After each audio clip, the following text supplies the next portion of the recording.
Nous allons maintenant ouvrir la parole de Dieu à l'épître de Paul aux Romains. Romains, chapitre 8, verset 12. Ainsi donc, frères, nous ne sommes point redevables à la chair pour vivre selon la chair. Si vous vivez selon la chair, vous mourrez.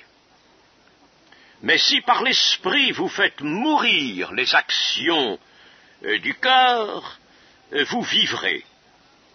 Car tous ceux qui sont conduits par l'Esprit de Dieu sont fils de Dieu. Et vous n'avez point reçu un esprit de servitude pour être encore dans la crainte, mais vous avez reçu un esprit d'adoption par lequel nous crions « Abba, Père ». L'Esprit lui-même rend témoignage à notre esprit que nous sommes enfants de Dieu. Or, si nous sommes enfants, nous sommes aussi héritiers, héritiers de Dieu et co-héritiers de Christ, si toutefois nous souffrons avec lui, afin d'être glorifiés avec lui. Amen. Nous avons eu cet après-midi, avec des amis qui sont venus nous visiter, comme toujours heureux d'avoir des visites, surtout ici à Père-Guillot, pendant le temps de notre retraite, des amis avec qui on peut s'entretenir de la parole de Dieu, des voies du salut. Et nous disions que pour être sauvé, bien sûr, il faut passer par l'expérience de la conversion. Mais ensuite, dans le cours de ce que nous appelons notre pèlerinage, la vie chrétienne, eh bien, il y a une loi. Dieu ne peut intervenir et ne peut assurer notre salut que selon sa volonté, bien sûr, mais sa volonté qui se trouve formulée dans de véritables lois. Dieu, dans toute sa création, a établi des lois qui sont immuables. Et nous en avons une ici. Elle est exprimée dans notre épître, comme nous l'avons lu. Si vous vivez selon la chair, vous mourrez. Vous ne pourrez pas être sauvés. Mais si par l'Esprit de Dieu, vous faites mourir les actions du corps, vous vivrez, car tous ceux qui sont conduits par l'Esprit de Dieu sont fils de Dieu. Voilà, chers amis, ce qu'on pourrait facilement et en vérité appeler la loi de Dieu concernant l'accès au salut, à la vie éternelle. Si vous vivez selon la chair, nous comprenons ce que cela veut dire, si vous vivez conduit, dirigé par les aspirations, les pensées qui montent de la chair, eh bien vous mourrez, il ne peut pas en être autrement. Et cela n'est pas dit à des inconvertis, mais à des chrétiens. Toutes les épîtres sont adressées à des chrétiens. Et particulièrement ici, ce langage est adressé à une église dont la foi est renommée dans le monde entier. C'est le début de l'épître qui nous l'apprend. La foi est renommée dans le monde entier. Eh bien, là, le Saint-Esprit, par Paul, dit « Si vous vivez selon la chair, vous mourrez ». C'est une loi de Dieu. Il ne peut pas en être autrement.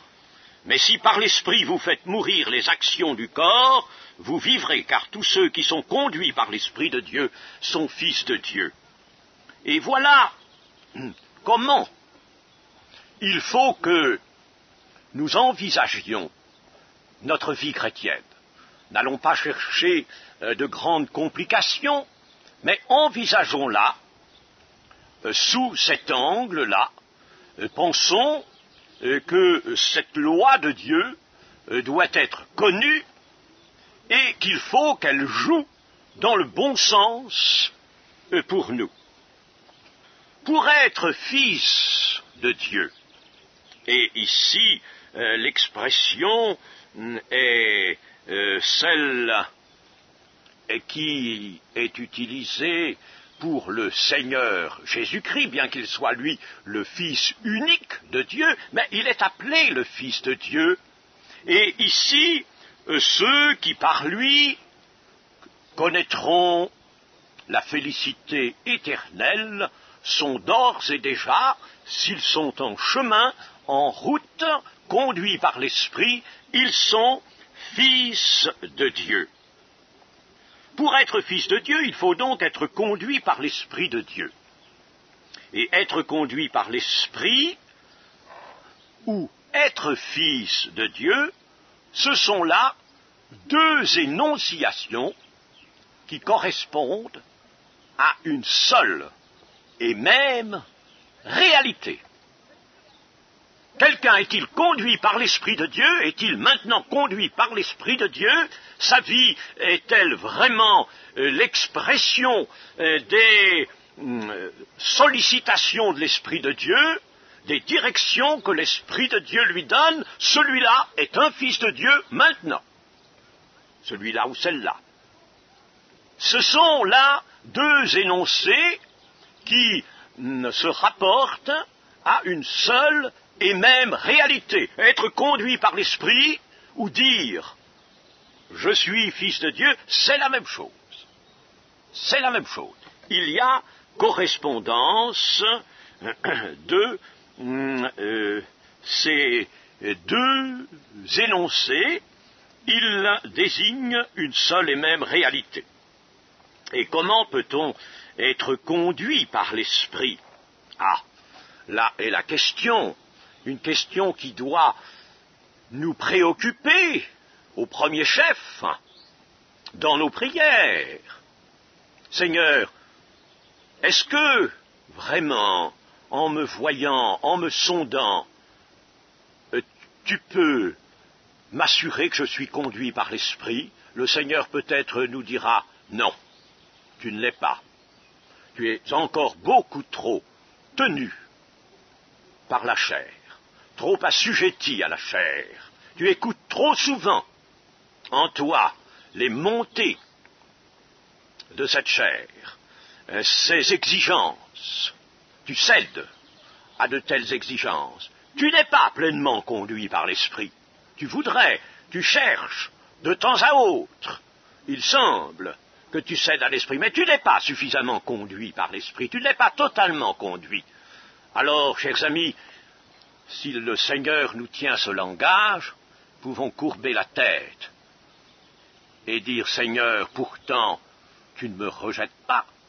Le Seigneur dira « Non, je ne te rejette pas. Mais je désire que maintenant, tu appliques véritablement toute ta foi, toute cette puissance que tu peux découvrir dans ta foi, à être conduit par l'Esprit. Alors, il faudra que tu sois affranchi de la domination de la chair. Il faudra que tu sois vraiment libéré, libre à l'égard de ton cœur naturel. Ton cœur naturel. Ah, il engendre, lui, des pensées, des aspirations, des désirs. Les désirs de la chair, qui sont contraires, toujours contraires à ceux de l'esprit. Il faut savoir que si nous sommes affranchis de la domination de la chair, nous ne pourrons plus lui céder, nous ne pourrons plus céder à la chair, et nous resterons, par conséquent, libres à l'égard de tout ce qui pourrait nous souiller, libre à l'égard des souillures venues par la chair. Et ici, le texte que nous avons lu nous dit que il convient, il importe de faire mourir les actions du corps. Si vous vivez selon la chair, vous mourrez, mais si par l'esprit, pas par vous-même, par l'esprit, vous faites mourir les actions du corps, vous vivrez. Faire mourir les actions du corps par l'esprit, c'est ce que Jésus lui-même a traduit en d'autres termes lorsqu'il a dit, par exemple, si ton œil est pour toi une occasion de chute, alors n'hésite pas, arrache cet œil. Et si ton bras est pour toi une occasion de chute, eh bien, il vaut mieux entrer manchot dans la vie que de rester avec ses deux bras et d'aller dans la géhenne. Alors il faut couper ce bras, couper cette main, couper ce bras, l'amputer. Bien entendu, c'était là un langage figuré, mais c'est un langage net. Si en nous quelque chose nous fait constamment tomber dans le péché, ou nous ramène constamment à l'assujettissement au désir de la chair, alors ce quelque chose, il faut véritablement le supprimer, radicalement. Ah, il faut venir devant le Seigneur. Il y a là une opération à faire par l'esprit, opération spirituelle, opération qui intéresse notre cœur. Il y a là quelque chose à faire d'urgence. Lorsque le chirurgien pratique une opération, c'est qu'il y avait nécessité d'intervenir d'urgence. Eh bien, il en est ainsi, nous dit le Seigneur, faire mourir les actions du corps, et cela par l'Esprit. Le Saint-Esprit, lui seul, est capable de soumettre la chair si, par la foi, et voilà l'œuvre de notre foi, si par la foi, nous le laissons maître de nous-mêmes, maître de notre cœur. Laisser l'Esprit de Dieu maître de nous-mêmes, de notre cœur. La soumission de la chair étant chose obtenue, la mort des actions du corps ayant elle-même été réalisée, alors il nous sera possible de suivre positivement l'Esprit de Dieu en ses directions. L'Esprit de Dieu nous dirigera. Il ne manquera pas de nous diriger. Et c'est alors que la vie véritable qui nous a été communiquée par le Seigneur Jésus, par l'Esprit, la vie véritable sera elle-même heureuse, elle fera naître en nous ce bonheur intérieur qui lui est lié, qui est caractéristique de cette vie, et nous aurons ce qui est appelé la vie abondante. Et c'est alors, dans cette vie abondante, que la filialité, c'est pourquoi il y a ici l'expression « fils de Dieu », la filialité avec Dieu se manifestera. Ceux qui sont conduits par l'Esprit sont fils de Dieu, parce que ceux-là sont placés véritablement par l'Esprit de Dieu dans la filialité de Dieu. Ils sont dans la filialité. Être conduit par l'Esprit, c'est alors pouvoir s'approcher de Dieu sans qu'une atteinte soit porté à la sainteté et à la justice de Dieu. Un pécheur ne peut pas s'approcher de Dieu, mais un pécheur qui se soumet à la parole de Dieu, à la volonté de Dieu, celui-là peut s'approcher de Dieu. Nous sommes invités à nous approcher de Dieu. Nous ne pouvons pas nous approcher de Dieu dans l'état de péché. Il faut absolument que, par l'Esprit, nous faisions mourir les actions du corps, tout ce que le corps exige, tout ce que la chair exige, et qui ne peut plus lui être concédé. Eh bien, pourrions nous demander si cela est véritablement à notre portée, si nous le pouvons, aisément, facilement. Est-ce que c'est là quelque chose qui ne puisse être demandé qu'à une élite de chrétiens? Non pas, mes amis, c'est à tous que cela est demandé, et tous, nous le pouvons. Un Fils unique, Dieu lui-même, a revêtu notre humanité pour la sanctifier dans la mort même. Un simple homme n'aurait jamais pu racheter ses frères, mais lui était venu de Dieu, envoyé par Dieu. Il pouvait dire, vous, mes disciples, ou vous, mes contemporains, vous êtes d'en bas, moi je suis d'en haut. Il était venu d'en haut, sorti du Père, et il a pris notre humanité, une humanité semblable à la nôtre, pour opérer, accomplir l'œuvre de la rédemption, et c'est ainsi qu'il a pu racheter les hommes devenus ses frères. Et la parole nous dit, voyez quel amour le Père nous a témoigné pour que nous soyons appelés enfants de Dieu, et nous le sommes. Au verset 15, ou au verset 16 plutôt, nous avons lu « L'Esprit lui-même rend témoignage à notre esprit que nous sommes enfants de Dieu. » C'est une chose qui doit nous attirer, cela. Nous devons désirer cela. Avoir une attestation intérieure, venant de Dieu, venant de l'Esprit de Dieu, que nous sommes enfants de Dieu, mais quantité, peut-être d'anxiété, de problèmes, tombe, s'écarte. Si l'Esprit de Dieu me dit, dites à mon esprit, et il va le dire avec force, il va le dire pour y introduire, et introduire dans mon esprit une certitude.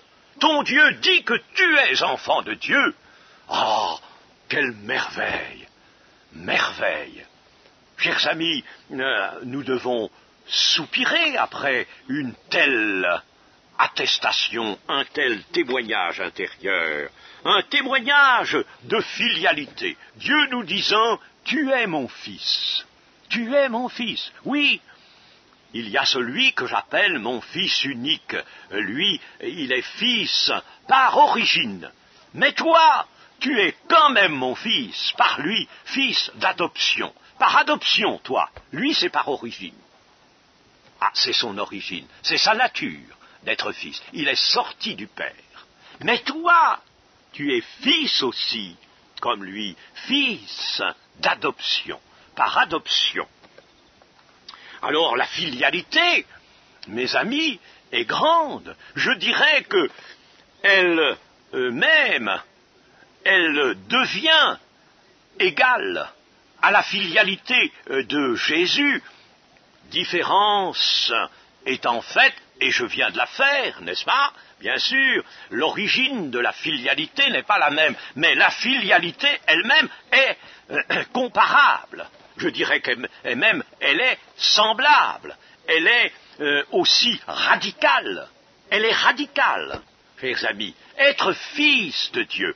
Le prophète l'avait déjà annoncé, je ferai d'eux des fils et des filles. Mes amis, est-ce que nous avons pesé ces choses, ces réalités? Ne sont-elles pas devenues, dans notre langage évangélique, n'ont-elles pas peut-être, hélas, été couvertes par une sorte de banalisation?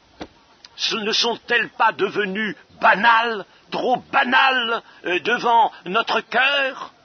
Ont-elles perdu de leur magnifique et glorieuse réalité? Ah, chers amis, je voudrais que vous retrouviez cette réalité d'une filialité avec Dieu, une filialité à l'égal de la filialité de Jésus. D'ailleurs, c'est dit ici, si nous sommes enfants, nous sommes aussi héritiers, héritiers de Dieu et co-héritiers avec Christ, pas pour une part minime, co-héritiers au même titre que Christ, mes amis, mais c'est quelque chose de fantastique. Si nous consultons le texte original, nous verrons que le mot qui est ici signifie héritier à part entière, héritier au même titre que Jésus-Christ. Si la filialité est la même, son origine n'est pas la même, mais la filialité est une réalité pour nous, devient une réalité qui est à l'égal de la réalité de la filialité de Jésus. C'est quelque chose d'extraordinaire. Il ne faut surtout pas minimiser la révélation que les Écritures nous donnent, bien entendu, de la volonté de Dieu, et il faut recevoir cette révélation dans toute sa splendeur. Elle est pour nous émerveillement des fils et des filles de Dieu. Chers amis, maintenant, si nous sommes conduits par l'Esprit, si nous laissons l'Esprit inspirer nos pensées, faire germer en nos cœurs, en ce cœur régénéré, des pensées de bien, des pensées qui répondent et qui vont au-devant de la volonté de Dieu, et que nous suivions par la force de l'Esprit et par la foi que nous appliquerons aussi à notre marche, eh bien, nous parviendrons à réaliser véritablement ce que le Seigneur attend de nous, et nous serons devant lui comme des fils. L'esprit de servitude, la peur de l'esclave, ne doit plus régner. L'esprit d'adoption dont parle ici notre texte, l'esprit d'adoption, c'est l'esprit de Christ. L'esprit de Christ nous unissant au Père. L'esprit de Christ est un avec l'esprit du Père. Il n'y a qu'un seul esprit de Dieu. Mais si nous disons l'esprit de Christ, c'est parce que nous y sommes autorisés par l'Écriture. Mais l'esprit de Christ, c'est essentiellement l'esprit de Dieu s'afférant dans la rédemption, dans le rachat des hommes à sauver. Eh bien, l'esprit de Christ est un avec le Père, et il est répandu sur les rachetés de Christ. Et étant répandu sur eux, cet esprit les met avec Dieu dans le même rapport que Christ avec son Père. Vous avez bien compris. L'esprit d'adoption, c'est l'esprit de Dieu dans l'œuvre d'adoption. Et alors cet esprit nous met dans une relation avec Dieu, une relation qui est la même que la relation de Christ avec son Père. Christ, lui qui est sorti du Père, lui qui est fils, je l'ai dit, selon son origine. Nous sommes fils d'adoption, et nous entrons dans une relation de même ordre, de même puissance, de même valeur, que la relation de Jésus avec son Père. Avons-nous raison de dire ces choses? Chers amis, lisez bien le chapitre 17 de Jean, la prière sacerdotale. Qu'il soit un, comme toi et moi, Père, nous sommes un. Ah, moi en eux, toi, Père, en moi, et qu'il soit un. Jésus a fait cette prière pour exprimer la grande volonté du Père, et je viens de vous la dire, c'est que les rachetés entrent dans une relation avec Dieu de même ordre que la relation de Jésus-Christ avec son Père. Et c'est pourquoi, je disais tout à l'heure, que la filialité d'adoption, en ce qui nous concerne, est de même ordre, de même nature, de même valeur que la filialité de Christ vis-à-vis de son Père. Ah, chers amis, mais savez-vous que, bien sûr, les conséquences d'une telle réalité iront loin, et l'Écriture nous montre qu'elles iront loin, car nous sommes appelés à porter l'image du Seigneur en toute notre personne, après résurrection. Celui qui croit en moi, je le ressusciterai au dernier jour. Après résurrection, alors, nous aurons revêtu le domicile céleste, nous aurons revêtu le corps nouveau, le corps spirituel, le corps céleste, nous aurons revêtu ce corps, et à ce moment-là, esprit, âme et corps, nous serons dans une totale, parfaite ressemblance au Seigneur Jésus-Christ. Et lorsque le Seigneur Jésus-Christ descendra après les noces de l'agneau, pour l'événement extraordinaire de la parousie, du retour en gloire, alors tous ces anges, les anges de sa puissance seront là, mais aussi une cohorte extraordinaire de tous ces saints, c'est-à-dire tous ceux qui ont composé l'épouse, qui sont devenus l'épouse. Ils descendront avec Christ, et Christ sera admiré en sa seule personne, non pas. Il sera admiré dans les personnes de tous ces rachetés, de tous ces saints. Christ sera admiré. On pourra l'admirer dans une foule. Il sera admiré par tous les éléments de cette foule innombrable qui descendra des cieux. Chers amis, vous savez, les desseins de Dieu sont immenses, ils sont grands, et nous avons besoin d'en peser l'immensité, la grandeur. Ils sont bien sûr à la mesure de Dieu. Alors, nous avons besoin de cela. Notre foi, qui souvent est vacillante, manque de nerfs, manque de continuité. Alors, il arrive que notre foi rapetisse les desseins de Dieu, comme lorsqu'on se sert d'une longue vue dans le mauvais sens, les choses sont rapetissées. Et c'est souvent ce que fait notre foi, ou ce que fait peut-être notre pensée, les pensées de notre cœur, qui n'est pas suffisamment nourrie, des saines paroles de Dieu, n'est pas suffisamment nourrie par la méditation, par la prière, car la prière aussi est une nourriture, par les œuvres, car les œuvres aussi sont une nourriture.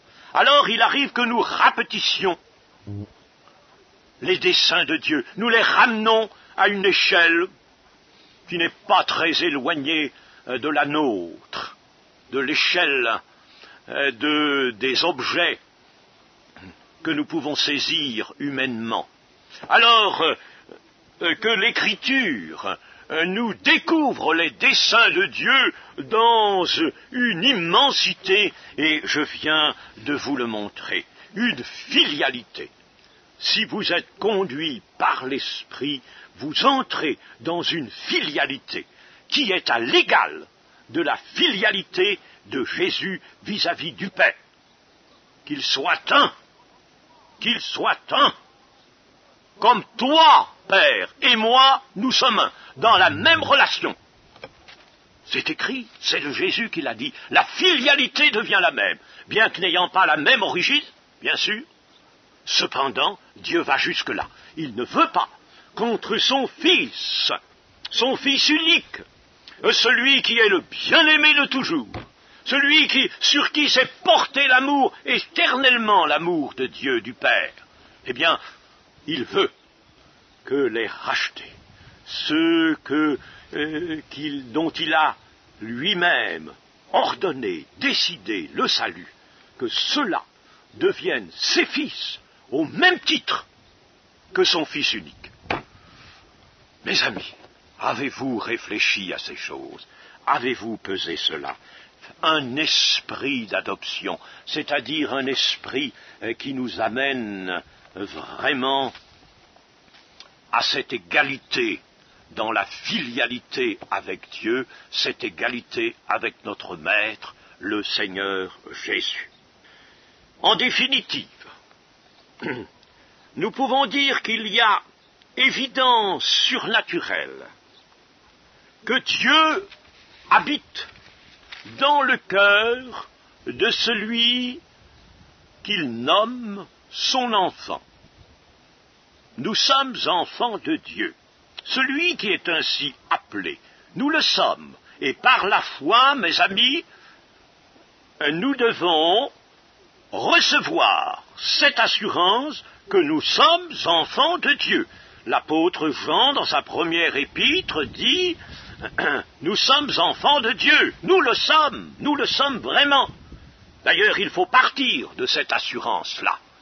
Notre vie chrétienne ne peut avoir sa véritable expression, son entière expression, que si nous partons de cette assurance que nous sommes enfants de Dieu. Mais, chers amis, il faut qu'ensuite nous nous manifestions comme des enfants de Dieu. Et pour cela, que nous appliquions notre foi, notre amour, à être conduits par l'Esprit. Et étant conduits par l'Esprit, alors en retour, la filialité se présente. Nous sommes vraiment fils de Dieu. Et c'est l'Esprit de Dieu qui nous dit, tu es maintenant dans la filialité avec ton Dieu. Dans cette même filialité qui est celle de ton Maître, de ton Seigneur, de ton Sauveur, qui lui est Dieu. Toi tu n'es pas Dieu, lui est Dieu. Et pourtant, il t'introduit dans une filialité qui est à l'égal de la sienne. Mes amis, ça c'est la vérité. C'est la vérité, la grande vérité de Dieu. Et Dieu ne veut pas nous amener à un étage inférieur, mais au même étage que son Fils Jésus. Et vous savez que tous les élus de Dieu sont appelés à régner avec lui, et même le Seigneur Jésus nous a dit que celui qui serait vainqueur, ceux qui seraient vainqueurs, parce que ils se seront laissés conduire par l'Esprit, et ils auront eu cette assurance en eux qu'ils sont agréables à Dieu et qu'ils sont fils de l'Esprit. Alors, ceux-là, les vainqueurs, ils s'assiéront sur mon trône, comme moi je me suis assis sur le trône de Dieu. N'est-ce pas écrit cela? Celui qui vaincra, il s'assiera sur mon trône. Le Seigneur dira, voici mon trône, Assieds-toi là. Comme David a pu dire à son fils Salomon, qui devenait roi à sa place, assieds-toi sur mon trône. Comme moi je me suis assis sur le trône de mon père. Prends possession de ce règne qui m'appartient, que je tiens de mon père, mais qui m'appartient, et prends possession, toi aussi, de ce règne, car tu vas paître les nations avec moi, par la verge de fer. Vous savez que cette responsabilité est immense, très grande, ce n'est pas le moment d'en parler, mais je l'évoque seulement. S'asseoir sur le trône du Seigneur Jésus-Christ. Et comme lui-même s'est assis sur le trône de son Père, la filialité, Dieu nous donne tout. Il ne nous donne pas quelque chose de moindre, quelque chose d'inférieur. Il nous donne à égalité de ce qui est parfait, de ce qui est total, de ce qui est merveilleux. Vous avez tout pleinement en Jésus-Christ, nous dit la parole, car en lui habite corporellement toute la plénitude de lui. Vous avez tout pleinement en lui. Mes amis, la filialité avec Dieu. Oh, comme nous voudrions. Nous voudrions maintenant, en raison surtout de cette pensée qui est là dans notre cœur et qui s'affirme de jour en jour, que le temps est proche, que le retour de notre Maître ne saurait tarder maintenant. Attendu l'accumulation des signes qui le montrent.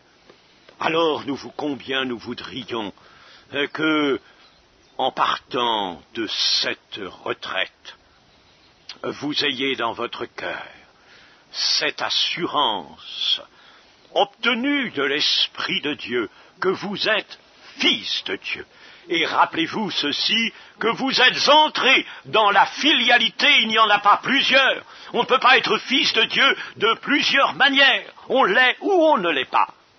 Que vous êtes entrés dans cette filialité avec Dieu, avec Dieu le Père. Mes amis, oh, surtout, je vous en supplie, ne restons pas à vivre un christianisme amoindri, un christianisme enlisé dans les habitudes et le formalisme. Le formalisme peut très bien s'installer dans notre cœur même. Mais vivons, mes amis, les réalités qui nous sont révélées. Vivons ces réalités-là. Fils de Dieu, ne voulez-vous pas être fils de Dieu, entrer dans la filialité, être co-héritier? Héritier de Dieu comme Christ le Fils l'est, hérité avec lui, au même titre, avec la même part, le même héritage. Ah, chers amis, c'est quelque chose d'immense, et cela est vrai. Ce sont les véritables paroles de Dieu. Merci Seigneur de nous les avoir données. Nous prions le Seigneur.